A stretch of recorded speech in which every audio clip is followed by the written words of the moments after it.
Conheço um homem Cristo, que há 14 anos, se no corpo não sei, se fora do corpo não sei. Deus o sabe, foi arrebatado ao terceiro céu. Ele conhece esse homem, que esse homem estava falando dele mesmo. Ele foi arrebatado, porque Paulo foi o único apóstolo que não andou com Jesus. Hoje estamos vendo muitos apóstolos, que eles são apóstolos. Aí a pessoa pergunta, apóstolo é o que andou com Deus? Sim, mas ele pode ser apóstolo sem andar sem Deus? Sim, mas num motivo de evangelista. Ele está como evangelista. Ele era pastor, passou a ser apóstolo. Ele regrediu. Então muitas pessoas não entendem isso. Acha que apóstolo é maior do que o pastor, mas não é. Ele regrediu, ele deu um passo atrás. Então Paulo aqui, ele foi apóstolo, ele não foi pastor, mas ele foi escolhido por Deus. Ele foi diretamente escolhido por Deus, não andou com Deus e foi apóstolo. É necessário saber disso. Então hoje estamos vendo que muitas pessoas sendo apóstolo, muitas pessoas levando a palavra de Deus. Sim, ele pode ser apóstolo, mas ele não é maior do que o pastor. Na visão do homem sim, mas na visão de Deus não. É muito importante termos isso, essa visão, porque senão não compreendemos o que significa isso, e muitos param na caminhada por causa disso. Então ele foi elevado ao terceiro céu, ao qual ele viu coisas que ele não podia falar. E aqui diz o 3: e sei que o tal homem, se no corpo, se fora do corpo, não sei, Deus o sabe. Ele ficou naquela dúvida, ele falou, será que eu estava no corpo ou será que eu estava fora do corpo? E muitas vezes Deus tem falado conosco em sonhos, pessoalmente, nós temos tido aquela visão e nós ficamos perguntando, será que eu estava no corpo ou será que eu estava fora do corpo? Fica sempre aquela dúvida, e aquela dúvida bate em você. Deus falou comigo, mas como Deus falou com você? Deus fala com você de várias maneiras. Ele fala com você em sonhos, ele fala em você por revelações, ele fala com você muitas vezes. A pessoa é usada para te dar uma informação e você tem que analisar se aquela informação está correta. Se está, é Deus falando. Se não está, não é Deus falando. Temos que ter esse discernimento.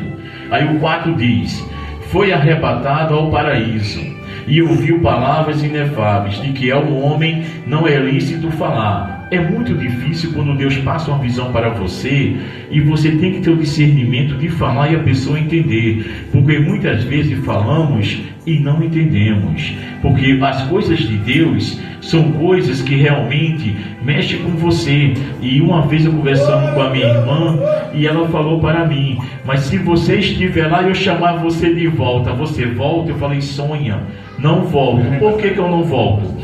Porque onde você está, se você chegou ao paraíso, você vai pensar 2 vezes, eu não quero voltar mais lá, eu quero ficar aqui. Então as coisas de lá são tão espirituais que não confere a essa terra. Lá você não tem falta de nada, tudo que você quer você tem. Então isso que ele viu aí, ele não sabia como explicar. Aí o 5 diz, de um assim me gloriarei eu, mas de mim mesmo não me gloriarei, senão nas minhas fraquezas. É necessário conhecermos nossa fraqueza. É necessário saber que na nossa fraqueza nós podemos cair. E a palavra de Deus diz o quê? Quando nós vemos que aquilo é fraqueza para nós, fugimos dela. Não vamos para cima dela. Se antes eu bebia, eu fujo da bebida. Se antes eu fazia algo que não é lícito, hoje eu fujo daquilo. É necessário fugirmos, porque o prato é oferecido.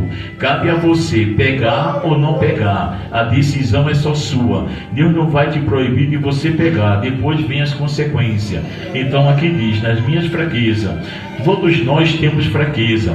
Não existe nenhum super-homem. E esses que estão na frente aqui são os mais que são tentados. Então temos que vigiarmos o tempo todo, para que não venhamos cair.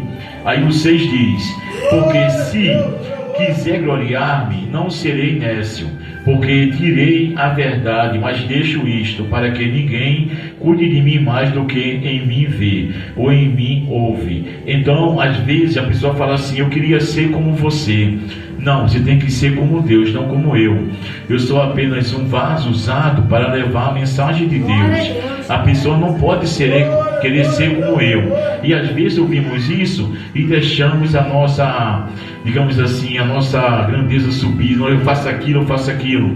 E não é. Aí você é abatido. Temos que vigiarmos nisso. Quando alguém te elogia, vigia para que você não pegue isso para você. Porque toda honra e toda glória é para Deus, não para você. Aí o 7. E para que me não exaltasse pelas excelências das revelações, foi-me dado um espinho na carne, a saber, um mensageiro de Satanás para me esbofetear, a fim de me não exaltar. Então, muitas vezes, sempre nós estamos caminhando e existe algo para nos aborrecer, para que nós sempre pensamos, por mais que estamos na presença de Deus, temos que buscar. Por mais que estamos na presença de Deus, temos que subir o monte. Temos que orar na madrugada, porque nós vamos ser tentados. Então ele tinha esse espinho na carne. Aqui não diz qual era o espinho. Então esse espinho pode ser o quê? Pode ser uma perseguição, pode ser alguém te perseguindo, pode ser alguém, muitas vezes, as pessoas fecham a porta. Uma das coisas que eu sempre admirei é que hoje está tendo culto aqui agora na New Life. Outras igrejas não tem culto. Se os irmãos estão em casa, nada impede de vir cultuar a Deus aqui. Então foi assim que eu aprendi, mas aqui é diferente. Se os irmãos vêm aqui, tem pastor que não gosta. Acontece isso, então já é um espinho para atrapalhar as pessoas a caminhar.